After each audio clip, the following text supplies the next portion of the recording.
You ever scroll through a comments section and wonder what people are really thinking? Beyond all the usual arguments and memes? Well, today, we're going to do just that. We're basically opening up a digital diary, the comments section of the YouTube channel Ritu Ki Diary, and we're going to unpack the raw, unfiltered questions that people are asking right out in the open.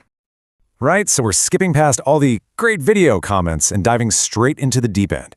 And what we found is pretty revealing. People are asking these huge questions about society, about the messy, complicated parts of relationships, and about some really personal struggles, all shared for literally anyone to see. Okay, so our first theme really gets into that tension between old traditions and modern life. And it all kicks off with a viewer questioning one of the biggest expectations for women in Indian culture, this whole idea of being the perfect, pure Lakshmi at home. So, a viewer named Aniket brings up this core societal pressure. He talks about how men are told they need to bring home a Lakshmi, a wife who's like the goddess of wealth and purity. But then he asks the million-dollar question, what about the guys? What's the expectation for them? And this is where the whole conversation just flips on its head. The channel's host, Ritu, completely reframes it. She points out that in the stories, the goddess Lakshmi's partner is Naran. So her response is simple, but wow is it powerful. If you want a Lakshmi for a wife, you've got to step up and be a Naran yourself. It's a really smart way to say, hey, this is a two-way street. And this idea of challenging old-school labels keeps going. Someone asks, point blank, why are girls so quarrelsome? Now, the host's answer doesn't really attack or defend. Instead, she just takes the whole stereotype apart, suggesting that this label exists only because society has always expected women to just be quiet. So, here's the key takeaway. The word quarrelsome is basically a tool to enforce a double standard. The host argues that for generations, the unspoken rule was that women shouldn't raise their voice. If a woman follows that rule and stays quiet, she's a Lakshmi. But the second she speaks her mind, boom, she's quarrelsome. Okay, so let's see how all these big societal ideas actually play out in our personal lives, in our relationships. And we're going to start with a question that is just timeless. And I'm pretty sure many of us have secretly typed this into a search bar before. A viewer, Balaram, is basically asking for a manual, right? A step-by-step guide for one of the biggest moments in life. But the answer he gets, well, it suggests there's no magic formula, no one-size-fits-all script. It's actually about something much, much deeper. And here it is. It's less of a script and more of a philosophy. The steps aren't about what to say, they're about how to listen. Forget the big public proposal if your partner is a super private person.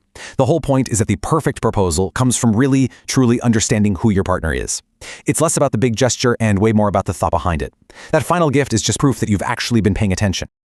All right, next up is a question that seems so simple on the surface, but it really touches on everything from self-expression and how we see each other to, believe it or not, economics. A viewer named Gulu just asks straight up. And the answer he gets is surprisingly layered. The host breaks it all down, showing that it's not just one thing.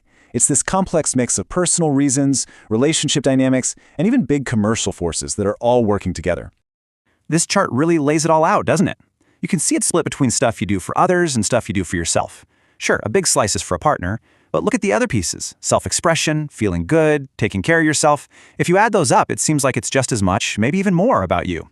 And then there's this really practical angle. The host points out that entire industries, huge brands, rely on this.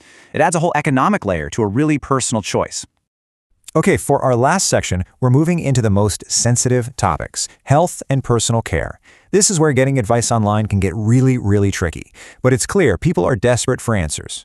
So a viewer is asking for a detailed how-to guide on performance-enhancing medication for men. This is such a common but also dangerous topic to find online, and the host's response isn't so much an explanation as it is a major, major warning.